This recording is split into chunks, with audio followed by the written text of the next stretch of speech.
Tim Maypray, who took the job that Jad Owens thought that he would be doing in Montreal. Maypray, of course, made a great debut. Returned a kick, a missed field goal, back 125 yards. Maypray shakes one, and he is hit hard there. Linjay Shell on the return, and Anthony Calvillo, pretty good field position here to set up shop early. The veteran Anthony Calvillo goes to work. A Montreal team that has been known to be highly efficient, particularly right off the bat. His favorite target over the years, Ben Cahoon, just one reception away from the great Alan Pitts for third place on the all-time receiving list. The offensive line, that one new starter, second-year man Luc Brodeur-Jourdain. 965 catches for Ben Cahoon. Kerry Watkins. Jason Pottinger brings him down. Looked like a gain of about 3, but quickly became 7 yards after the catch for the veteran Kerry Watkins. And all eyes on the Toronto Argonauts defense here tonight, Rod, to see how they hold up facing the potent Al's attack. One of the key guys in that defense is going to be number 26, strong side linebacker Jordan Younger, a man who will be asked to both move in coverage and rush the quarterback. Of course, on the back end, it's last week's hero, Byron Parker, who had that touchdown on an interception return for the winning touchdown a week ago. 2nd down and 3. Calvillo, quick trigger again. And the first down with the spot to Jamel Richardson, a guy who has a number of catches already, 19 so far in the season, but has not found the end zone. That's surprising. Jamel Richardson's a scoring machine. Well, he is, but here it's just a matter of possession, getting the first down. The Alouettes opt for a quick hitter. The benefit of being in 2nd and short, as opposed to finding yourself in 2nd and long situations. The defense isn't able to key whether it's going to be run or pass. First down from the Toronto 49. Again to Richardson. Finds the seam, and again very close to moving the sticks. And there was a penalty marker, penalty flag that flew just on the tackle. Andre Proulx is our referee tonight.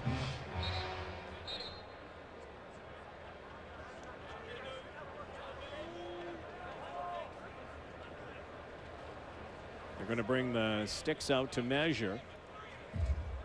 Still waiting on the call on that penalty flag. And is it Adriano Belli who's jawing with the guys who used to wear a uniform that he wore at one time? Won a Grey Cup in Montreal back in 2002. That flag came behind the play. I suspect Adriano Belli may actually have been, believe it or not, the victim in this instance. Major foul, unnecessary roughness, Montreal 83. Penalty will be applied at the end of the play. 15-yard penalty, 2nd down.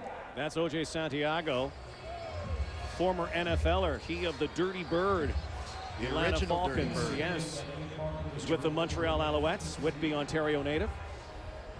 Santiago out of football for the last couple of years, but got the itch to play again. The Alouettes drafted him several years ago, and he has been playing in the NFL, and as I said, retired from that, but wanted to get back into the game. The Alouettes more than willing to have him, and this is a guy who adds a unique dimension to an Owls offense that seemed to have everything. At one time, the Canadian Football League was full of tight ends back in the 70s and even into early 80s. No longer, and Santiago, a tight end in the NFL. Off the field now. It will be 2nd down and 15 after that penalty.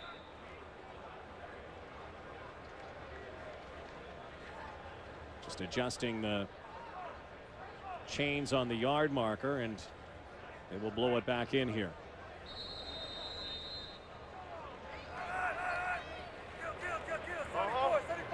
Anthony Calvillo now quick audible. Steady, be steady. Not like what he saw there. 6 receivers set over the middle. Avon Coburn with some room. And Avon Coburn. What was obviously a good read by Anthony Calvillo.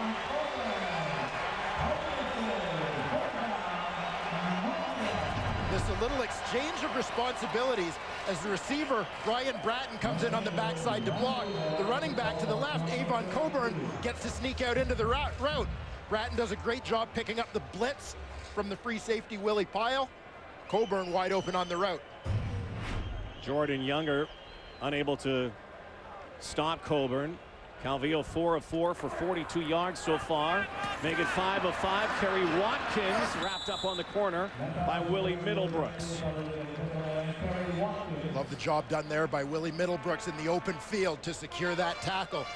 We often talk about how corners are left out on the island, particularly on that short side.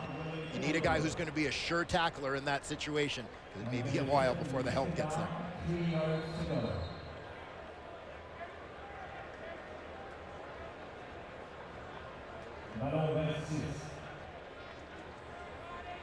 So it will be second down now from the Toronto 26.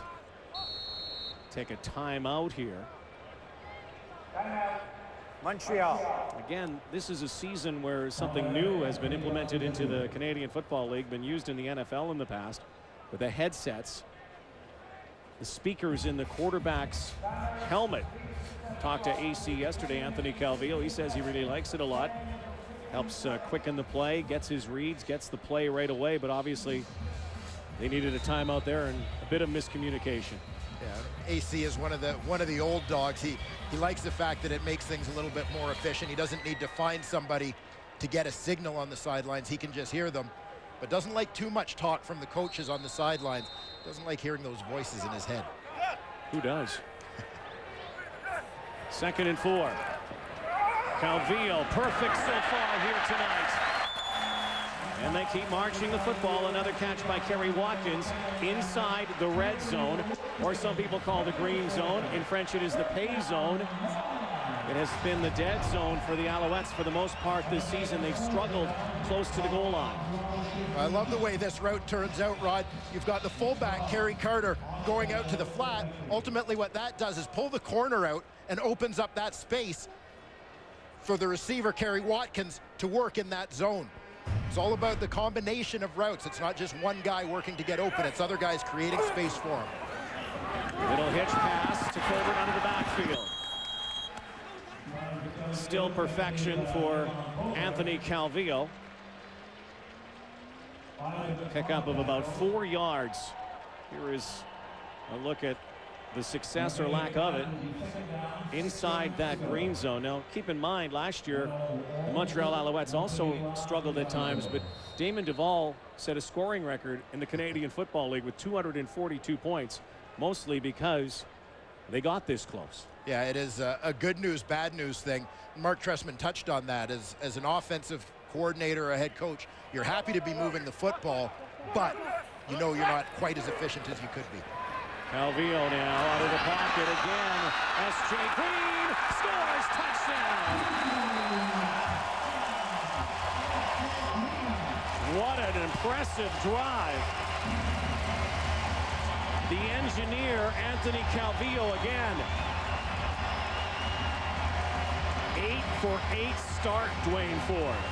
Yeah, no questions whatsoever about the Montreal Alouettes green zone offense or their offense on any part of the field on this play. S.J. Green lined up as the inside receiver. He actually has to check protection first to secure that protection at the line of scrimmage. He leaks out late as an outlet route like a running back. Calvillo on the scramble finds him. Took almost 3 minutes off the clock. 8 for 8, 74-yard drive by Calvillo. Damon Duvall the point after. S.J. Green's 3rd touchdown of the season. The Alouettes have their first quarter touchdown since game 1 of the season. Green touchdown on their first possession. Ryan Christian with the football on the return out of Texas Christian. And he's hit hard by John Banks and brought to the turf at the 32-yard line. We'll go back and take a look at this touchdown and the recognition of S.J. Green. He's initially part of this protection scheme. but he sees only the 4 defensive linemen are rushing here. That allows him to get out into the route. Good thing he does, because Anthony Calvillo needs him as he's forced out of the pocket. Green makes the play. The guy who usually does it with the circus catches finds just a different way to get on the highlight pack tonight. He has had a number of circus catches already this season. S.J. Green just adds to the arsenal that Anthony Calvillo has before him. A factor last year as well. And the first carry for Corey Boyd. Boyd coming off 3 successive 100-yard rushing games. You heard Milt Stiegel mention it in the opening. Most impressive thing perhaps is that Boyd's yards per carry has increased in each game. Seems like this young man is getting more comfortable every week in the Canadian Football League. The offensive line much improved with a couple of free agent acquisitions of the last 2 years. A couple native Quebecers, Cedric Gagné-Marcoux and Dominique Picard. 2nd and 7. Here comes the rush. Lemon rolls, will take it himself, and has to step out of bounds. And near the midfield stripe, penalty flag just flew. And perhaps has something to do downfield with one of the receivers. We'll have to see.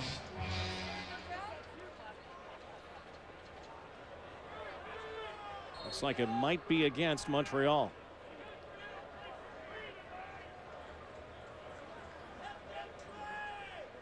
Already the Alouettes have had a number of illegal contact on the receiver.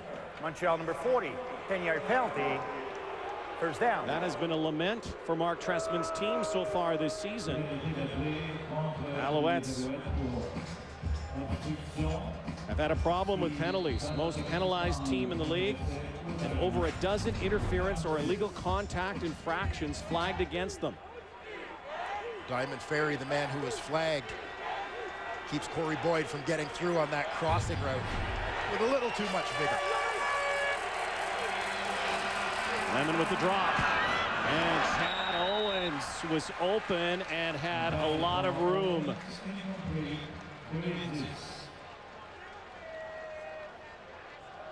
Not surprising to see this Alouette D getting after Toronto quarterback Cleo Lemon, led of course by John Bowman. Outstanding week last week with 3 sacks. On the back end, Etienne Boulay continues to start at free safety in the absence of the injured Matthew Pou. Throwing down now, 2nd and 10. Andre Dury in motion. Lemon, penalty flag flying. Chad Owens! And Gerald Brown tries to knock it out. And Marcus Stell also there for the tackle, but will this be coming back?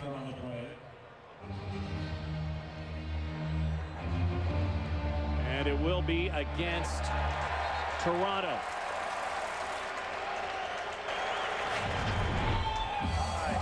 I hate to see this happen. 5-yard penalty. Still 2nd down.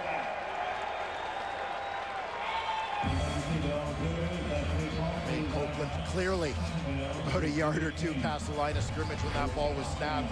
Just mistiming his motion. You always wonder in this stadium as well about the noise factor, whether that's interfering with the ability of the receivers as they try to time their motion with their ability to time up that snap count and hit the line of scrimmage. Snuffed out a 32-yard gain, so now 2nd and 15.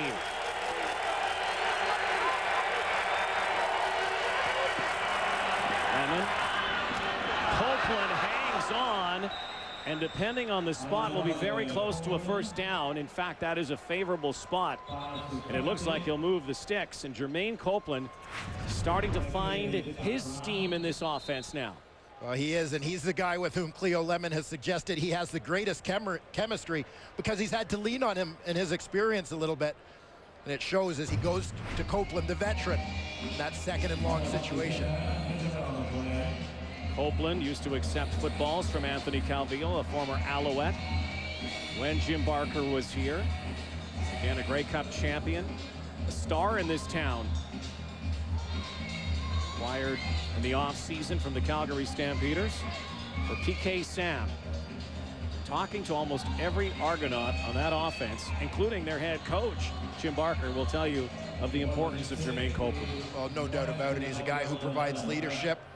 A guy who provides some energy, a guy who provides experience on a team that, particularly at their offensive skill positions, really needs some. Jermaine Copeland was voted a captain of this football team and is a little bit of a coach out on the field for them as well. Third down, less than a yard. Lemon behind center. I'm not so sure. We'll have to see where the spot is.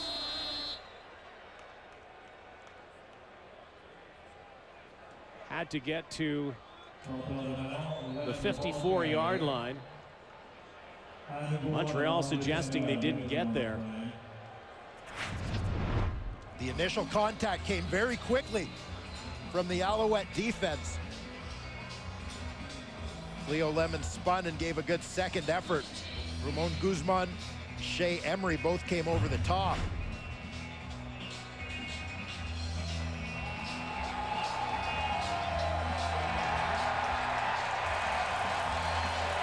Well, they're going to stretch this yard marker. And the Argo defense is coming out on the field, but Andre Proulx trying to make sure that this is stretched out properly, and maybe by a nose, or maybe it is a nose. It is a Toronto first down. That was a lot of drama and a lot of work for an inch or a centimeter. Doesn't get much closer than this. Lemon, as he tries to duck in, the two linebackers, 52 and 41, Emery and Guzman, come over the top. But only that second effort spin from the Argo quarterback gets him that extra